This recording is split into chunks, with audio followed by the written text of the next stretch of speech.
Guys good morning welcome back to my newer blog I hope કે આપણે ઠીક good morning જય શ્રી કૃષ્ણ એની સાથે સવારના વાગી જશે 10:30 અને જો મસ્ત મજાની સવાર થઈ ગઈ છે અને મમ્મી જો સવારમાં બધું કામ ફિનિશ કરીને બપોરની રસોઈ કરવાની તૈયારી ચાલુ કરી દીધી છે પણ મમ્મીને હમણાં એક કામ એ વધી ગયું છે ઉનાળો હાલે ને એટલે સૌથી પહેલા રોજ ઉઠીને શું કરવાનું ખબર કેરીનો દાવો ખોલવાનો કેટલી કેરી પાકી છે એમાંથી બગડી ગયેલી કેટલી છે બધું એસોટ કરવાની હે ને મમ્મી બધું કરવું જ પડે ને. ગુડ મોર્નિંગ જય શ્રી કૃષ્ણ જો રાજાપુરી ગાઈઝ કેવી મસ્ત પાકી છે પણ તોય પેલા જેવી તો પીળી થતી જ નથી. તોય આમ લીલા ટસકા રહી જાય કરતો પેલા આખી પીળી થઈ જતી. આ વખતે આપણે કોને ખબર કેરી લેવામાં મિસ્ટેક થઈ ગઈ છે ઘણા બધા એમ કે ઓલું શું કહેવાય નથી લઈ આવતા પપ્પા મંડળીમાં તોય બધાને બગડેલી નીકળી છે ગાઈઝ કારણ કે આ વખતે વેધર એવું છે ને કેરી બધાની બગડી ગઈ છે પાછું આજે છે ને એવી આગાહી આપી છે કે વરસાદ આવે તો જોઈએ આજ સાંજ સુધીમાં વરસાદ આવે છે કે નહીં. કાલ રાત્રે થોડોક સાટા આવ્યો હતો પણ આજનો છે ને આજે એવું છે કે અમદાવાદમાં કાંઈક ફાઇનલ મેચ છે કે એવું છે જોકે હું મેચ જોતો નથી એટલે મેચમાં મને બહુ આઈડિયા ન હોય પણ આગાહી છે ની ખબર છે એટલે જોઈશું શું થાય છે. તો આ બાજુ મમ્મી જો રસ કાઢવા બેસી ગયા છે અને આપણે છે ને સવારનો નાસ્તો કરી લઈ કેટલા ટાઈમ તો ભાખરી નથી ખાધી ને તો ભાખરી ખાઈ લઈએ. અત્યારે બપોરના 1:30 આજ છે ને જમવામાં બહુ લેટ થઈ ગયું કારણ કે સોનલની કોઈ ઘરે હતા નહીં તો જેટલા કામ આખા વીકના પેન્ડિંગ હતા ને બધા પૂરા કર્યા ને તો 1:30 વાગી ગયા. પપ્પાએ એને કદાચ જમી લીધું મમ્મી બાકી છે. પપ્પાનો રસ્તામાં ફોન આવ્યો કેટલી વાર લાગશે તો મને એમ કે બધાએ જમી લીધું છે ને આપણે એકને જ બાકી છે અને મારું ટ્રાયપોડ હતું ને તૂટી ગયું છે. તો ગાઈઝ તમે લોકો છે ને કહેજો કે કયું ટ્રાયપોડ વધારે સારું આવે આપણે નવું ટ્રાયપોડ લેવાનું ચાલે છે. એટલે જમવામાં તો જો રોજ રસ જ હોય સાથે કંઈક નવું શાક બનાવ્યું છે. એનું શાક છે ગલકાનું શાક છે ને એમાં સેવ નાખી દીધી એટલે આપને એમ થાય નવું શાક છે. તને ભાવશે ગલકાનું એવું છે તો જો એવું છે બધાને. હાંજનું શાક બનાવવાનું મેનુ આપી દઉં જો મમ્મી બનાવે છે કે નહીં. મમ્મી હાંજે છે ને એક એવી વસ્તુ બનાવી નાખું પનીર ભુરજી બનાવું આવડે. પનીર ભુરજી બનાવતા મમ્મીએ નામે પહેલી વાર સાંભળ્યું છે. જો રોટલી છે અને આ બાજુ પપ્પા આવી ગયા છે અને રોહિત છે. તો બનાવવું હોય ને સામાન કરી લઈએ એટલે બનાવી દઈએ. એમ ન બને આવડતું હોય તો જ બને કા મમ્મી. કોઈ દી મમ્મીએ ખાધું નહીં હોય મેં નથી ખાધું. મને કાલે એક નામ યાદ આવ્યું ને યુટ્યુબમાં જોવું પડે તે મને ખબર પડી પનીર ભુરજી એવું શાક આવે બાકી આ નામ અલગ હોય. અને કાલ સાંજે છે ને એક જગ્યાએ હું ગયો હતો ને ત્યાંથી મને છે ને બહુ મસ્ત વાત જાણવા મળી એ તમારી લોકો સાથે શેર કરું છું. કદાચ તમારી હારે એવું બને. મમ્મી તમને ખબર છે ભગવાન છે ને ભગવાન એ તમને તમારી સામે પ્રગટ થાય ને તો તમે જીવતા જ ન રહ્યો. હે એનું સ્વરૂપ જ એવું હોય કે તમે જોઈ જ ન શકો. સૂર્ય છે સૂર્ય એ એકલો છે અત્યારે તો એનું સ્વરૂપ તમને બહાર નીકળો જોઈ શકો છો. હે તો ભગવાનનું તેજ કેવડું હોય છે વધારે હોય કે નહીં. એટલે ભગવાન તમને મળે ને તોય તમે જોઈ ન શકો. એને જોવા માટે આપણી આત્માની હાવ પવિત્ર થાય તે એના દર્શન થાય. અર્જુન હતો અર્જુનને ભગવાનને દર્શન કરાવ્યા હતા હે તો નહોતા કરાવ્યા. કૃષ્ણ ભગવાને દર્શન કરાવ્યા હતા ને એને બરોબર મહાભારતમાં કર્યા હતા. બાકી છે ને એવું કીધું કે તું તારું પોતાના સ્વરૂપમાં તું જાય. આપણ મહાભારતમાં છે ને જયારે કૃષ્ણ ભગવાને વિરાટ સ્વરૂપ લીધું ને તે અર્જુનને દિવ્ય દ્રષ્ટિ આપવી પડી હતી ભગવાનને. શું કરવા તો એ ભગવાનને જોઈએ કે બાકી તો એનું ઓરિજિનલ રૂપ ભગવાનનું કોઈ છે ને આ જન્મમાં તો મને લાગતું નથી જોઈએ. જન્મમાં એવું ન હોય પોતે માણસ છે ને આત્માનો શુદ્ધ થાય ને એટલે પોતે જ પરમેશ્વર પહેલે પ્રથમ એ વસ્તુ છે કે આપણો જન્મ છે ને મોક્ષ પ્રાપ્તિ આટલું કે તમે ભાઈ જન્મ જો છે તો સારા કામ કરો સારી રીતના રહ્યો એ રીતના તમે તો પસાર કરજો એટલે મોક્ષ તમને મળી જાય. એ રીતના કરો બંધનમાંથી છુટકારો મેળવો નવા બંધન બાંધો ને બરોબર એ જ સાચું છે. પછી તો ભગવાન એ જ રીતના તમને મળી જાય. બાકી તો ગાઈઝ આ વાત છે ને બીજે વહી ગઈ જ્યાં આપણે કરવાની હતી વાત બીજે વહી ગઈ. મારો વાત એ હતો ભગવાન નો જોઈએ આ નો જોઈએ ભગવાન નો જોઈએ તો બીજું આ રસ્તો છે એમ કે તમારી પાસે પહેલા તો જ્ઞાન હોવું જરૂરી છે. જ્ઞાન હોય તે તમે ભગવાન પાસે પહોંચે. ગાઈઝ તમારી પાસે જ્ઞાન હોય ને તોય ભગવાન તમારી સામે આવે ને ત્યારે તમારે આ મગજ એવો ફેરવી નાખે ને તો તમને ખબર જ ન પડે ભગવાન છે ને ક્યાં સ્વરૂપમાં મળે ખબર. કોઈ નાની છોકરી સ્વરૂપમાં મળી જાય ગૌઢા રૂપમાં મળી જાય અને એ વૈયા જાય ને પછી તમને 10-15 મિનિટ પછી તમને ભાસ કરાવે કે જે માણા મારી પાસે આવ્યો હતો ને ઈ ભગવાન હતો, પછી તમને ખબર પડે. બાકી એનું ઓરિજિનલ એ જ્ઞાન સ્વરૂપ પ્રાપ્ત કોઈ કરવા ન જોઈ માટે શકો. તમારું મન શુદ્ધ કરવું પડે. તો ચાલો ગાઈઝ, આ હતી કેવી લાગી સ્ટોરી. બાકી એક ક્વેશ્ચન પૂછી લો મમ્મી, આપણા કિચનમાં કઈ વસ્તુ એવી છે જેને આપણે સાફ જ ન કરતા હોય, ધોતા જ ન હોય? બધું જોતા જ હોય. બધું ધોતા જ હોય. ચાલો મમ્મી એમ કહે છે ગાઈઝ, તો મમ્મી નથી ખબર, તમે લોકો કોમેન્ટમાં કહેજો. 5 અને જો ઓફિસેથી ઘરે આવી ગયા, અને કાલના બ્લોગમાં એક કોમેન્ટ એવી આવી હતી કે તમારા મમ્મી પપ્પાને મોકલો જાત્રામાં. તો મમ્મી શું કેવું છે તમારું જાત્રામાં જવાનું? જાવાનું તો છે જ ને. મોકલો કે ન મોકલો 3 વર્ષ તૈયાર થાય પણ અંજાળ હોય તો જ જવાનું. ગાઈઝ હું તો 3 વર્ષ થાય એને કહું છું જાવ પણ એની 3 વર્ષ જાતા નથી, એવું છે. જાયવાનું બધા નક્કી નથી એરિયા હોય છે ને, એને એવું કહેવાનું છે કે અમારે જાત્રામાં જવાનું છે, પણ સારો ટૂર હોય ને તો અમને આમાં નંબર ને એવું મોકલો. એ તમે કોઈ મોકલે નહીં, સજેસ આપણે ગોત, બધા ટૂર સારા જ હોય. અમે ગયા હતા એ ટૂર ખરાબ હતું, એ સારું જ છે ને. તો એમાં તમે જાવ નહીં, એમાં એને જવું નથી. અમારામાં થોડુંક બજેટ વધારે હતું, પણ મમ્મી પપ્પાને યારે બીજા લોકો આવે છે ને એને એમ લોકોને લાગે છે કે થોડુંક બજેટ તમારું વધારે હોય એટલે એવું લાગે છે. જેટલું એવું કાંઈ નથી. તો પણ તમારી બધું હોટલનું હોય ને એટલે એમાં ખાવા પીવાનું ન ફાવે એમ. ઈ આમ જો જેટલા ટૂરના કોન્ટેક્ટ કરશે ને જેટલી જગ્યાએ જેટલી ચોખવટ કરશે ને એ પ્રમાણે કાંઈ એને મળવાનું નથી. કારણ કે ગાઈઝ ચારધામની યાત્રા એવી છે ને, ત્યાં ઉપર એવું બધું કઈ ખાવાની વ્યવસ્થા સારી ન હોય અને રહેવાનું સારું ન હોય. વ્યવસ્થા પણ મમ્મીને ને એને કેવું છે કે જે ઓલો વાન વાળો આપને લઈ જાય ને હારે જમાડે એવું, તો એવું ત્યાં ચારધામમાં કોઈ જમાડતું જ નથી. વ્યવસ્થા બધી છે પણ જે મળે ને એક દી હકાઈ લેવું પડે. એવું નથી કઈ તને ત્યાં કોઈ બનાવીને ન આપે ગુજરાતી. તૈયારની વાત છે. આ જે મળે ખાઈ તૈયાર લેવાનું. તમને મળે, મેગી, પરાઠા, ચા, ભાખરી, પૌવા એવું બધું મળી રહે, દાળ ચાવલ. મેં ઘણાને પૂછ્યું ને કે ચારધામમાં તમારા ખર્ચેથી જવાનું. આથી ખાવા પીવાનું કઈ ન આપે એવું છે. પણ આ બધા એની રીતના મથવા દે છે, એટલે આપણી પાસે આવશે ત્યારે કરશું. અને બીજું એક, તમે સવારમાં એક્સરસાઇઝ કરતા હોય એનો વિડીયો નાખજો. તો ગાઈઝ હું છે ને ખાલી સૂર્ય નમસ્કાર જ કરું છું, એટલે જોઉં જ્યારે મજા આવશે ત્યારે તમને બતાવી એક્સરસાઇઝનો વિડીયો. અને અત્યારે છે ને નાસ્તો કરી લો, પછી મારે ઘડિયાળનું શૂટ કરવાનું છે.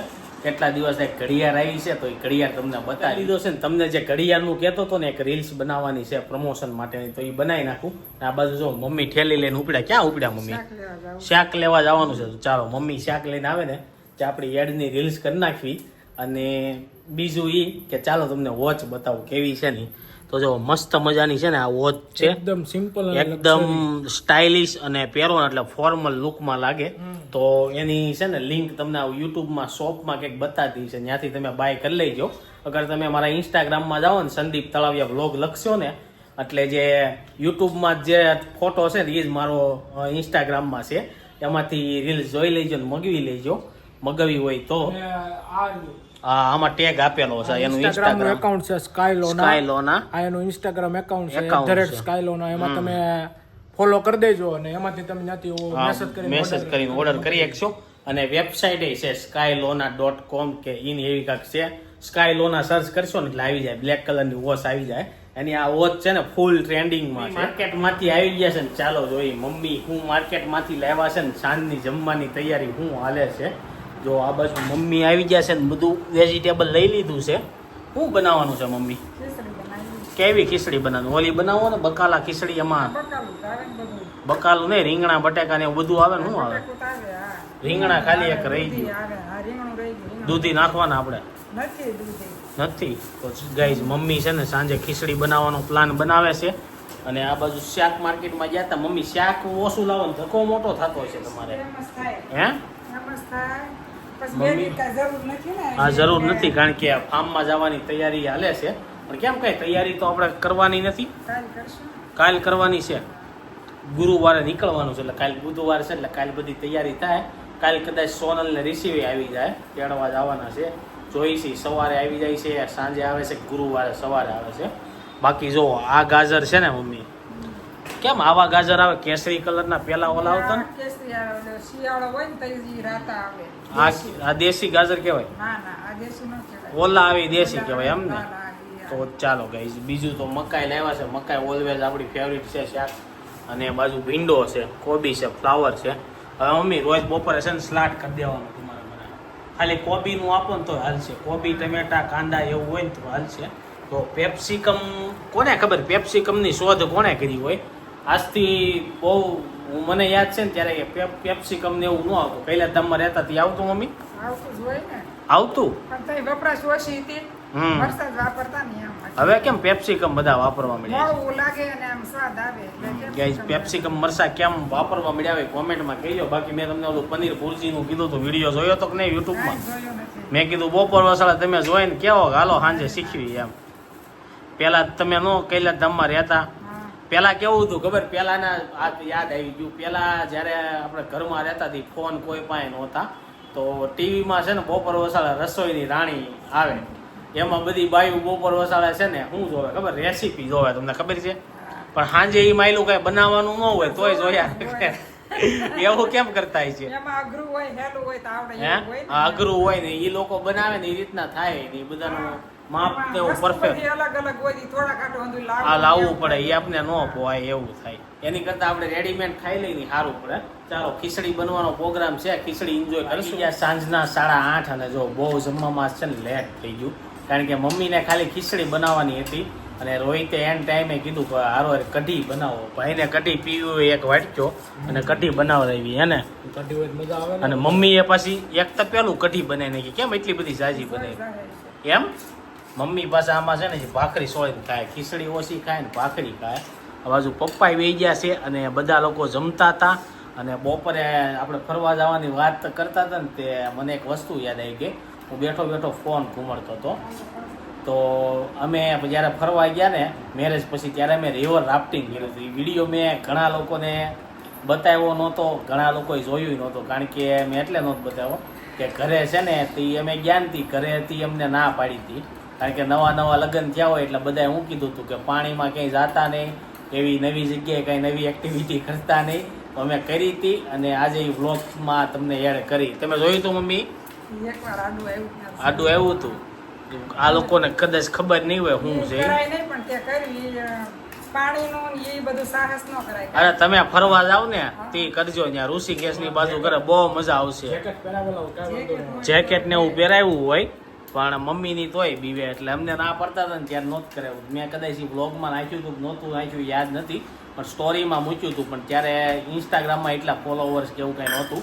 તો એ વિડીયો અત્યારે એડ કરું છું, જોયા હોય ત્યાં લગી હું જમી લઉં. એને વળખામ બેઠા હતા. તો એમાં કાંઈ વાંધો ન હોય વડકામાં. ઓળખાણનો તો વાંધો તો આ વડકા જેવું જ હોય, પણ ઉડવાનું કેમ? આમાં કારક પડી હોતો જ આવું. હા એમ. આમાં તો કેવું થાય, આપણે હાથે હાંકવાનું, એક તો હાથે દુખે અને એવું કાંક આમ કઠણ કરી રાખવાનું કે આપણે આમ પડીવી નહીં કે બોટ ઊંચા નીચી થાય, બેલેન્સ વિખાઈ જાય તો બોટ માંથી આપણે સીધા છે ને પાણીમાં વહી જાય. તમે લોકોએ તો ઘણા લોકોએ કર્યું છે રિવર રાફ્ટિંગ, તો તમે કોમેન્ટમાં કહેજો કેવી મજા આવે.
રાફ્ટિંગનો વિડીયો જોયો તમને કેવો લાગ્યો કોમેન્ટ બોક્સમાં કહેજો. જ્યારે એ રિવર રાફ્ટિંગ કર્યું ને ત્યારે કોઈને ખબર નથી સુરત આવ્યા ને તી કાંઈ ધમાલ મચી છે. એ બધી ધમાલ છે ને સોનલ હોત ને તો આજ પોલ ખુલી પડત, પણ મને એમ થયું સોનલ હોત ને ત્યારે વિડીયો નાખ્યો હોત ને આ યાર તાજી કરી હોત ને તો બહુ મજા આવત. પણ કાંઈ નહીં, નેક્સ્ટ ટાઈમ કારક છે ને ફરીથી આવી યાદો તાજી કરશું. તો ચાલો એ વિડીયો કેવો લાગ્યો ને કોમેન્ટ બોક્સમાં કહેજો. એની સાથે આજનો વ્લોગ અહીં એન્ડ કરું છું. આઈ હોપ કે તમને આ વિડીયો ગમ્યો છે. વિડીયો ગમો તો લાઈક કરીને શેર કરી દેજો. Thank you for watching. By.